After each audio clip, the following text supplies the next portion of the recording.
Hoje vou iniciar a pregação sobre a volta de Jesus. E o hino está dizendo aqui, quando terminar a vida. Alguém estava me perguntando esses dias, a Cedinha falou comigo também essa semana, se essa guerra da Ucrânia e Rússia, agora a OTAN querendo entrar na guerra, se vai ser a terceira guerra mundial. Eu falei, bem, infelizmente vai, se a OTAN entrar na guerra. Por enquanto é só Rússia e Ucrânia e os aliados que estão enviando munições lá para os ucranianos, né? Mas não será a última guerra, não é o fim do mundo ainda. Estava pregando, irmão Pacheco Manceda, nossos diáconos estavam comigo lá em Jaciada, né? Preguei, era um tema que eles tinham escolhido para o aniversário da igreja, 67 anos de aniversário da igreja. E eu, como eu tenho costume uma ou duas vezes pregar aqui também sobre o fim do mundo, sobre escatologia, o Pacheco falou, pastor, precisa pregar lá na nossa igreja também, né? Mas vocês falaram, né? A oportunidade agora, né? Diante dessa perspectiva de uma guerra mundial e coisas que estão acontecendo ao nosso redor, nós precisamos voltar a olhar a Bíblia, a palavra de Deus, para que nada nos amedronte, para que tenhamos segurança e confiança naquilo que a palavra de Deus nos revelou. Vamos para isso ler inicialmente Mateus capítulo 24. É claro que, como eu disse, irmão Pacheco Manceda, aqui eu vou pregar com mais serenidade, não com tanta brevidade como lá, porque aqui a gente tem a oportunidade, tem mais tempo. Então, hoje é uma parte dessa mensagem, né? Nós não vamos pregar tudo sobre esse assunto somente hoje. Mateus, então, capítulo 24, versículos 1, 2 e 3. Irmãos que querem ficar em pé, quiserem fazer esse gesto de reverência, os que não podem, sem problema. Então Jesus saiu do templo e, ao caminhar, seus discípulos chegaram mais perto dele para lhe apontar as construções do templo. Ele, entretanto, lhes observou: estáis vendo todas essas coisas? Com toda certeza eu vos afirmo que não ficará aqui pedra sobre pedra, pois que serão todas derrubadas. Tendo Jesus se assentado no Monte das Oliveiras, os discípulos chegaram até ele em particular e lhe pediram: dize-nos, quando ocorrerão essas coisas? E qual será o sinal da tua vinda e do final dos tempos? Repetindo essa palavra final de Jesus, dos discípulos a Jesus, dize-nos, quando ocorrerão estas coisas? E qual será o sinal da tua vinda e do final dos tempos? Podemos sentar. Mandamentos escatológicos, é isso que vamos abordar. Três coisas estão aqui nessa pergunta dos apóstolos para Jesus, né? Quando o templo seria destruído em Jerusalém, quando Jesus retornaria, isso chama-se escatologia, segunda vinda de Jesus, e o fim do mundo. São três perguntas numa só. Tipo aqueles adolescentes que começam a fazer muita pergunta ao professor, querendo entender bem a matéria. Então, ali estavam os apóstolos, os discípulos, querendo entender o que é que estaria prevendo, os sinais estariam acontecendo do que Jesus estava dizendo naquele momento. Olha, não vai ficar pedra sobre pedra. Eu acho incrível, não incrível, eu acredito, né? Mas é tão maravilhoso o que Jesus falou, que não ficaria pedra sobre pedra. Irmãos, nós sabemos que aquele templo era construído por pedras gigantescas, pedras que pesavam toneladas. Não é como a gente vai desmanchar uma construção, é tijolinho, que a gente pega com duas mãos, uma mão só. Eram pedras de tonelada, ninguém podia arrastar sozinho uma pedra daquela. E por que Jesus falou que não iria ficar pedra sobre pedra? E como que as pessoas que invadiriam lá Jerusalém e destruiriam o templo, colocariam fogo no templo, teriam esse trabalho de tirar pedra sobre pedra daquela construção? Mas quando vê aqueles filmes antigos, gregos, da época, vê que aquelas construções eram enormes. Eles faziam aquilo com guindastes movidos à força humana ou animal para levantar aquelas pedras e aquelas coisas de construção. Então nós sabemos que isso aconteceu no ano 70 da era cristã. Logo mais vou falar um pouco mais sobre isso. Mas já adiantando esse sinal peculiar que Jesus deu. Quando os soldados incendiaram o templo, ele era revestido de ouro por dentro. Aquele ouro começou a derreter e começou a entrar pelas frestas das pedras. E aquilo foi então entrando por dentro, porque não era como uma casa construída com reboco, que o pedreiro passa uma pá, não, sempre tinha umas frestas. Então o ouro derretido entrou por aquelas frestas. E os soldados tiveram o trabalho de desmontar o templo, pedra sobre pedra, para tirar e rapar o ouro derretido que havia se escondido entre as pedras. E Jesus havia predito justamente isso: não ficará pedra sobre pedra. A palavra de Deus é fiel e verdadeira, como diz o Velho Testamento. O salmista muitas vezes fala isso no livro dos Salmos. Na palavra de Deus, nas escrituras sagradas, nós temos toda a vontade de Deus para a nossa vida, e está claramente revelado para nós, sua igreja. Então, Charles Spurgeon, há mais de 200 anos atrás, ele disse: não vá aonde tem um bom louvor, grandes palestras e linda arquitetura, vá aonde o evangelho é pregado. Ainda hoje eu vi esse slide circulando, acho que não sei se foi no Instagram ou no YouTube. É uma frase muito conhecida de Charles Spurgeon, dizendo: olha, preocupe-se em ir aonde o evangelho é pregado, onde você pode entender as escrituras. Bom louvor é bom? É bom. Nosso louvor aqui é muito bom, né? É bom ter uma arquitetura linda, se Deus quiser, né? O nosso engenheiro civil aqui já desenhou a planta lá, vamos ter uma arquitetura linda aqui, mas o mais importante é que o evangelho seja pregado, e as pessoas tenham oportunidade de ouvir a pregação do evangelho. Mas atualmente, Paul Washer, que é um pastor batista, ele ainda é jovem, mas é um pastor muito dedicado e conhecido no mundo inteiro já pelas suas palestras, pela maneira como ele fala do evangelho. Ele disse: estamos vivendo em um tempo que milhões dos chamados evangélicos nem sequer conhecem o evangelho. E é uma triste realidade.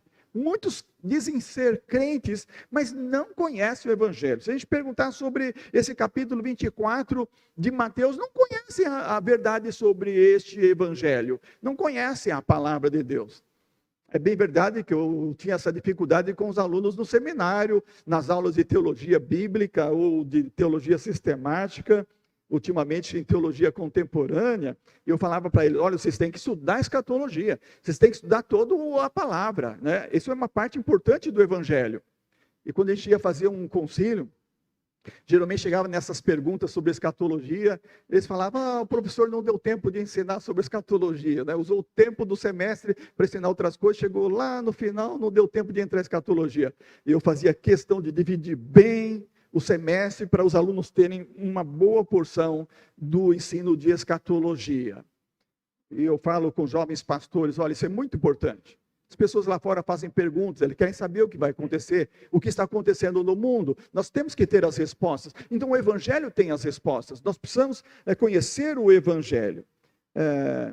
John Piper também, que é um pastor batista, mais de 33 anos numa só igreja, escritor e dirige grandes empreendimentos do mundo evangélico. Ele disse: encontre uma igreja que acredita na Bíblia, que pregue a Bíblia, que tenha uma estrutura bíblica e que seja obediente à Bíblia. Então não é só também ir no lugar onde a Bíblia é pregada, onde o evangelho é ensinado, mas que é um lugar onde haja uma estrutura bíblica, onde as pessoas sejam obedientes à Bíblia. Você vai no lugar onde a Bíblia é pregada, as pessoas não são obedientes, a influência é mais forte, muitas vezes, do que a própria palavra. Então nós temos que ter também bons companheiros que estudam a Bíblia, que praticam a palavra de Deus. E ainda mais uma citação importante de Steven Lawson, ele também, pastor batista, conhecido, muitas vezes nas redes sociais, disse assim: muitos hoje querem um culto contemporâneo. Ótimo, pregue a Bíblia, nada é mais atual do que ela. Então as pessoas falam, eu estou procurando um culto contemporâneo, né? Então ele diz, ótimo, então pregue a Bíblia, porque nada é mais contemporâneo do que a Bíblia. Vamos ver então esses mandamentos escatológicos, são mandamentos de Jesus, como isso é contemporâneo, na verdade, para todos nós. Para isso, deixe de lado, esqueça os episódios da televisão, daquelas novelas que falaram sobre o fim do mundo, sobre a volta de Jesus. Se você assistiu aquele filme Deixados para Trás, Arrebatamento, esqueça aquilo também. Esqueça aquilo. Se você também tenha acompanhado alguma coisa que as pessoas fazem aí em seriados, olha, vamos olhar para a Bíblia. Se aquilo que você assistiu está de acordo com a Bíblia, ótimo, mas se não, esqueça tudo aquilo lá. É importante olhar o que o Senhor Jesus Cristo nos transmitiu. Nós temos nos evangelhos de Jesus, chamados 23 mandamentos escatológicos. Jesus falou 23 coisas a respeito do fim. 23. Entre essas outras classes de mandamentos, poucos Jesus falou tanto como falou a respeito do fim, da sua segunda vinda ou do fim do mundo. Isso quem contou foi William Carey Taylor, num livro chamado Os Mandamentos de Jesus, que eu já fiz menção aqui em outras pregações. E o maior, então, número de mandamentos, mais do que os mandamentos devocionais, ou os mandamentos sociais, são esses mandamentos chamados escatológicos. Quando nós falamos de escatologia, nós estamos falando de coisa que nos adverte, que nós temos que pôr a vida em ordem, que nós precisamos nos preparar para a vinda de Jesus, para a eternidade. E também isso nos chama o dever de nos preocupar com as outras pessoas e falar com as outras pessoas a respeito da verdade da palavra de Deus. Ao mesmo tempo, ter precaução, cautela, porque há muitos falsos profetas falando sobre o fim do mundo. Vou mencionar algumas coisas que têm acontecido e que também ainda estão acontecendo durante esta mensagem. Então, nosso dever é cada um olhar para dentro de si, se tinha alguma coisa para pôr em ordem, põe em ordem. Nós não sabemos o dia que nós iremos deixar esse mundo. Sobre a volta de Jesus, alguns sinais que estão por acontecer, falando assim de uma perspectiva pessoal, de estudante da Bíblia, não é algo que vai acontecer agora, num, 2, 3 anos. Pode demorar algum tempo. Mas Deus pode fazer uma escatologia individual acontecer comigo ou com você.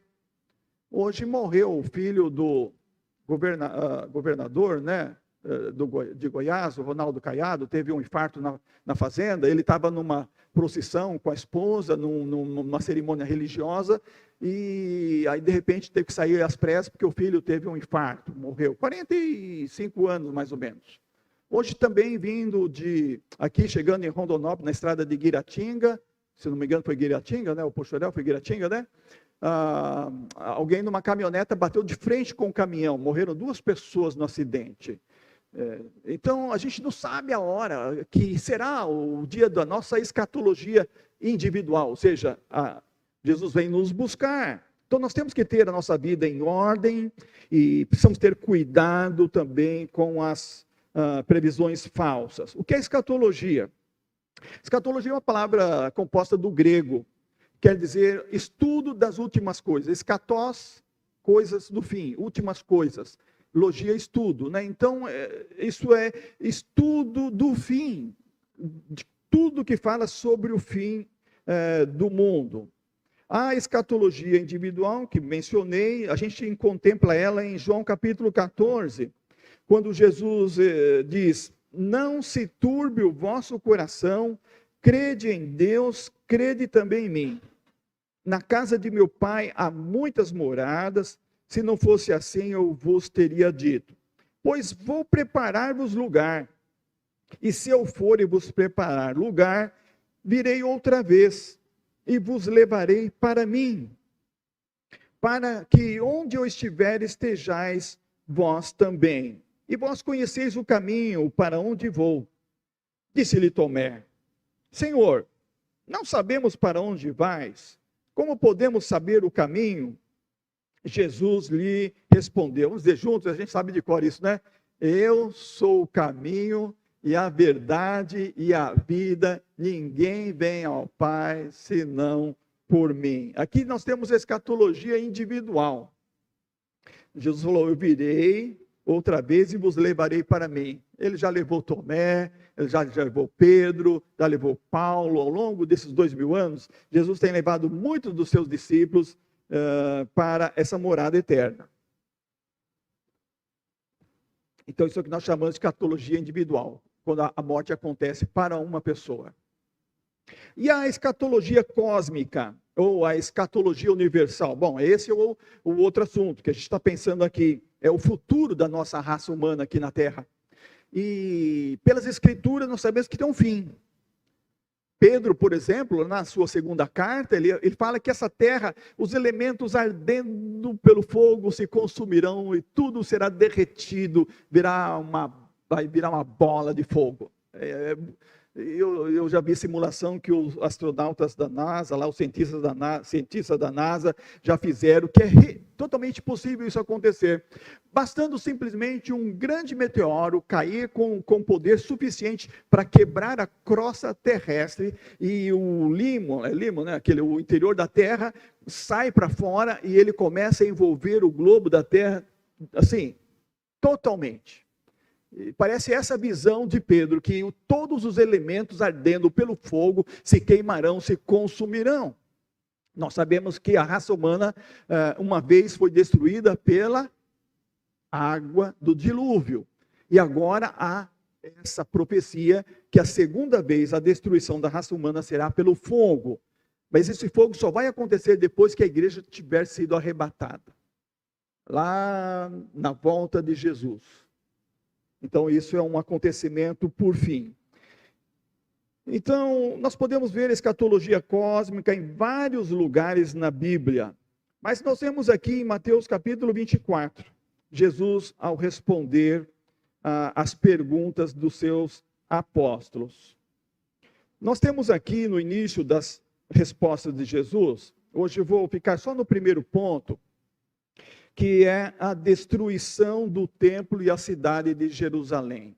E isso aconteceu no ano 70 da nossa era cristã. Nós lemos aqui que Jesus falou sobre não ficar pedra sobre pedra. No versículo 15, nós temos o que se chama, 15 em diante, a grande tribulação, mas veja só, essa grande tribulação dos judeus. Muitos pregadores têm falado desta parte do sermão profético de Jesus como sendo a grande tribulação no final dos tempos. Não é. Vamos olhar com cuidado aqui essa profecia de Jesus. Aquela palavra de Jesus, quem lê, entenda. É preciso ler e entender esses mandamentos de Jesus.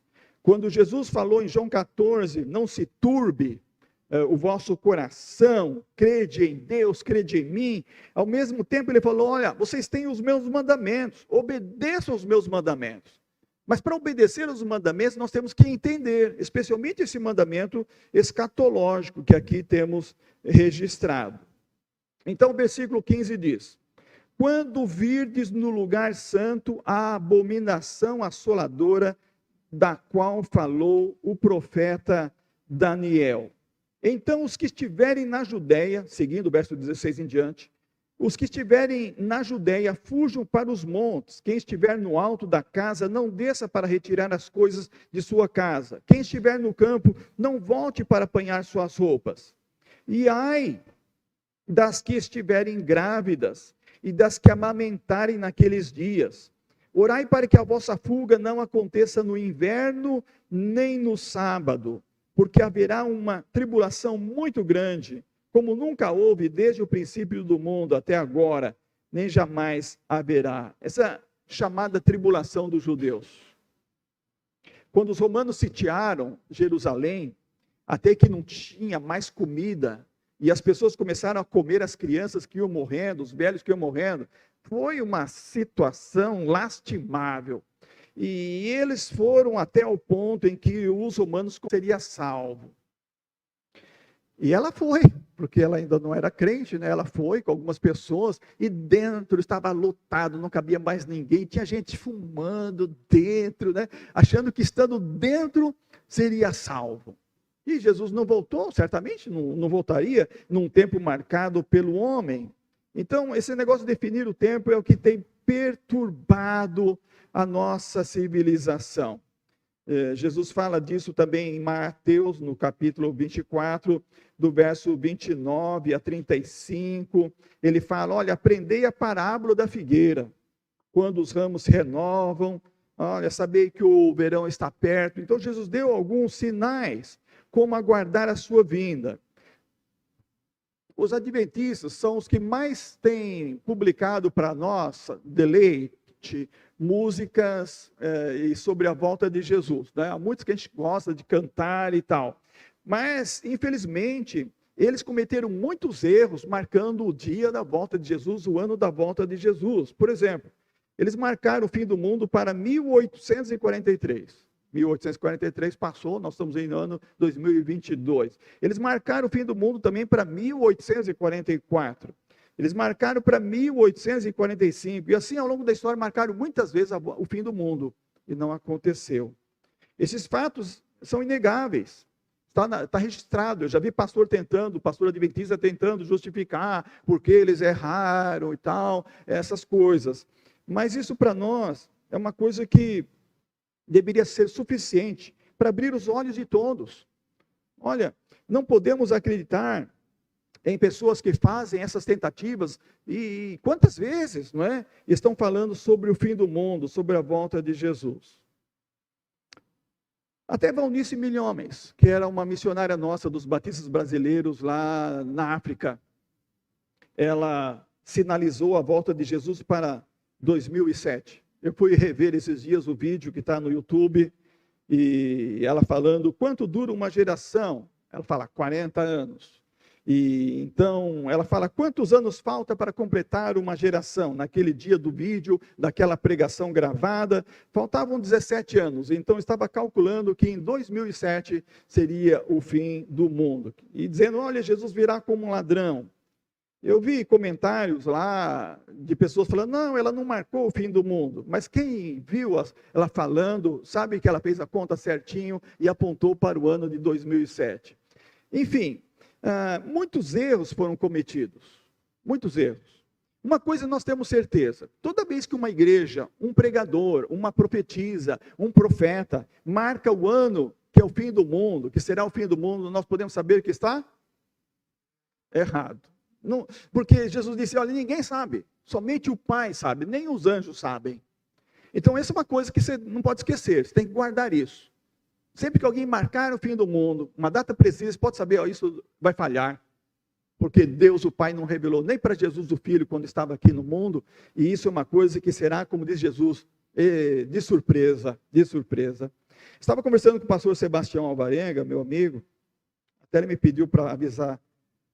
Depois eu vou pedir para ele assistir o vídeo, o dia que eu fosse pregar sobre isso, que ele gostaria de estar presente. Ele é estudioso de escatologia, ele é filho de uma judia e de um pai macumbeiro.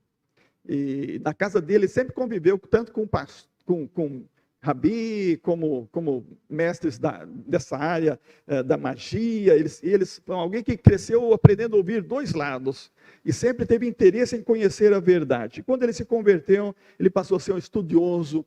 Ele disse para mim que já leu mais de 200 livros de escatologia e ele tem uma boa compreensão. Eu estava conversando com ele sobre isso, que o erro da Valnice Milhomens foi marcar uma geração de 40 anos. E uma geração costuma ser até centenária. Nós temos ainda hoje em nosso mundo pessoas que vivem mais de 100 anos.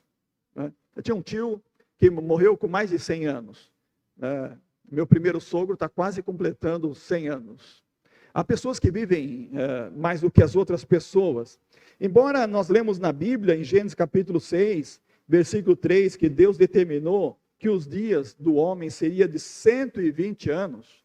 Depois, quando chega o tempo de Moisés, lá no Salmo 90, Moisés já diz que a vida tinha reduzido para 70 ou 80 anos.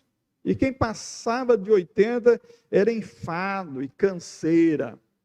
Então, quando a Bíblia fala de geração, ela não fala de 40 anos, ela fala de mais de 40 anos, ela fala de 80, ela fala 100 anos. Por exemplo, em Gênesis capítulo 15, nós lemos que Deus está falando com Abraão que a sua descendência seria afligida por 400 anos lá no Egito. E quando ele falou isso para Abraão, Deus falou em seguida, no verso 16, a 4ª geração tornará para cá. Então eram 4 gerações de escravidão, ele está falando isso em média de 100 anos. Então a nossa geração falhou, esses que marcaram a volta de Jesus, contando quando Israel voltou, quando o povo judeu voltou para Israel e o Estado de Israel em 1948 foi estabelecido. Eles começaram a contar 40 anos desse período. E então nós sabemos que passou 40 anos. 1948 mais 40 anos dá quanto? 1988. E quem fez conta diferente, não do início do Estado de Israel, alguma coisa como aconteceu depois, como Valnice Milhomes, com outro sinal, também errou. Então o que nós temos? Nós temos que pode ser mesmo essa geração que verá a volta de Jesus. Mas não aquela geração pensando em 40 anos, mas em 80 anos, talvez 100 anos. Então, nós estamos falando em coisa que Jesus pode voltar em até 2048. Nós estamos ouvindo muito a agenda 2030, uma agenda globalista, o mundo está se preparando, trabalhando para a aparição do anticristo, o homem da iniquidade.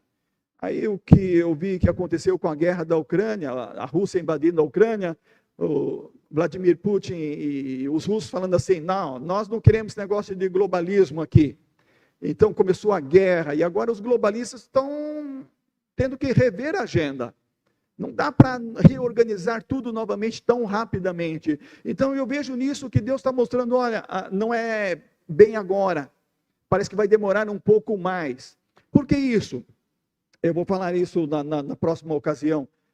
Porque é um sinal que Jesus nos deixou, que ele não virá enquanto o evangelho não for pregado a todas as nações. Então, cada povo precisa ouvir na sua língua.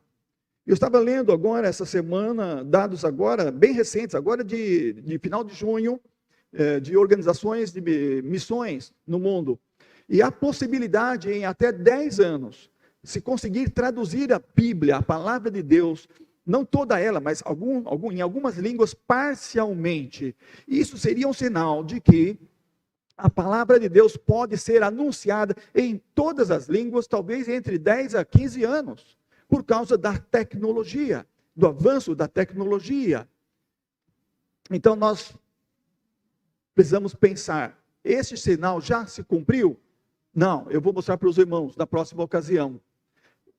Um terço do mundo, um terço da população mundial ainda não foi evangelizada. Aqui no Brasil, nós temos muitos grupos, a sua etnia, a sua língua, a sua cultura, não tem um versículo, uma palavra de Jesus. Não tem um missionário para falar de Jesus. E isso no mundo também tem milhares ainda que precisam ouvir. Então esse sinal de Jesus não se cumpriu. Não se cumpriu. Então, oremos, meus irmãos, por essas agências missionárias que estão trabalhando para a tradução da língua, da palavra de Deus em cada língua. Oremos para essa juventude que tem habilidade com tradução, habilidade com computador, para que sejam usadas por Deus para acelerar a tradução da palavra de Deus, para que a pregação da palavra de Deus possa alcançar a todas as línguas, a todos os povos no mundo. E enquanto isso, temos que olhar as palavras de Jesus. Não devemos acreditar nas profecias humanas. Essas profecias que marcam a volta de Jesus. Jesus está dizendo, olha, ninguém vos engane. Ele está dizendo, olha, ninguém vos engane. Não fiquem perturbados. É necessário que aconteçam essas coisas. Que coisas? A pregação do evangelho a todas as nações. Depois Paulo vai nos falar um pouco mais em detalhes do que Jesus falou sobre a vinda do anticristo, que é o homem da iniquidade, aquele que a Apocalipse chama a besta do Apocalipse. Esse homem vai aparecer antes da volta de Jesus. Tem que acontecer a grande tribulação. Muitas igrejas adotaram a pregação de que o crente não vai sofrer, que o crente não vai passar pela tribulação. Que lamentável coisa é. Jesus fala no sermão 24, capítulo 24 de Mateus, leia depois em casa durante a semana várias vezes, peça para o Espírito Santo falar com você.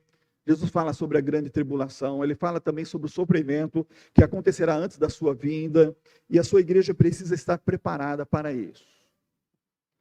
E então, depois que surgir o anticristo, esse homem da iniquidade, haverá uma paz temporária no mundo, entre judeus e muçulmanos, entre os povos do mundo, organizada por este homem político que vai guiar a economia, vai guiar a sociedade, a religião.